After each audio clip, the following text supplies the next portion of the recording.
अच्छा।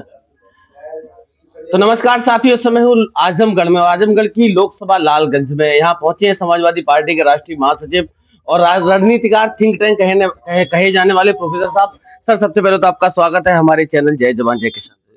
धन्यवाद आपको।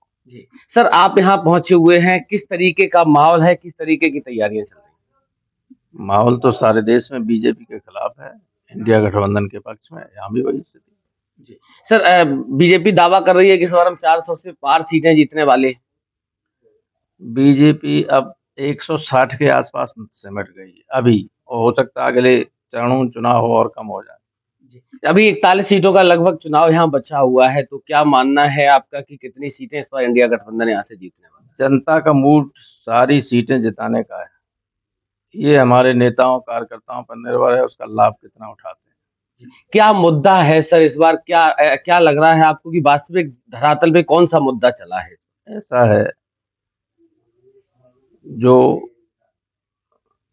आतंक का माहौल पैदा कर रखा है बीजेपी सरकार ने अपनी एजेंसियों के माध्यम से, अपने प्रशासन के माध्यम से। लोगों का जीवन सुरक्षित नहीं, लोगों की संपत्ति सुरक्षित नहीं। किसी कानून की किताब में ये नहीं लिखा है कि आपके खिलाफ मुकदमा कायम हो तो आपके घर पर बुलडोजर चला दिया जाए।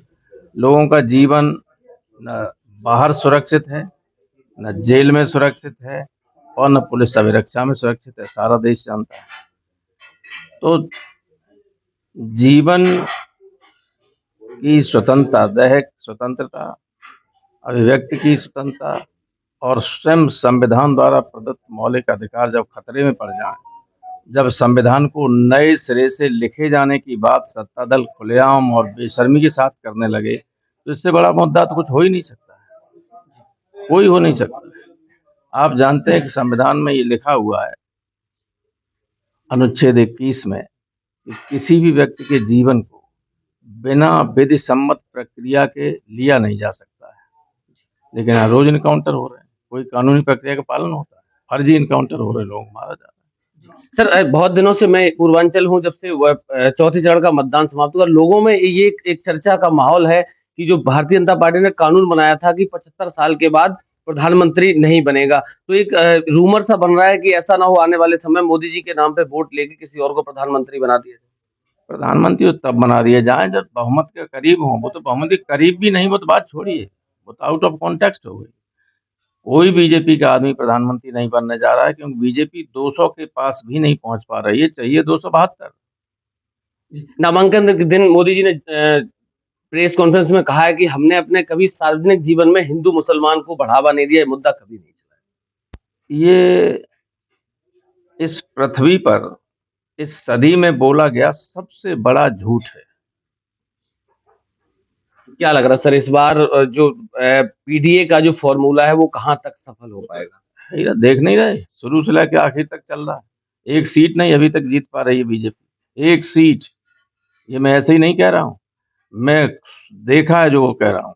जो लोग कभी हमें वोट नहीं देते थे, जो बीजेपी के परंपरागत वोट थे, उनमें से भी 25 से लेकर 30 और 40% वोट मिला है इंडिया गठबंधन की सरकार बनेगी सर, तो युवाओं के लिए सबसे पहला काम क्या किया जाए? ये अखिलेश और राहुल गांधी से पूछो, उनके सब चुनाव घोषणा पत्र में है। प्रधानमंत्री सर कौन होगा आखिर? प्रधानमंत्री पार्टी सब मिलकर तय कर लेंगे, वो तो 4 तारीख को रिजल्ट आएगा, 5 और 6 में सब तय हो जाए। बहुत बहुत धन्यवाद सर। 5वें चरण का मतदान होना है, उसके बाद 2 चरण और बचेंगे, तो लगातार प्रोफेसर साहब यहाँ पहुंचे हुए हैं और पूरी निगरानी और नजर रखी है किस तरीके से चुनाव प्रचार को तेज गति दी जाए। तो लगातार मेरे साथ बने रहिए, वास्तविकता क्या है वो 4 तारीख को पता चलेगी। तब तक के लिए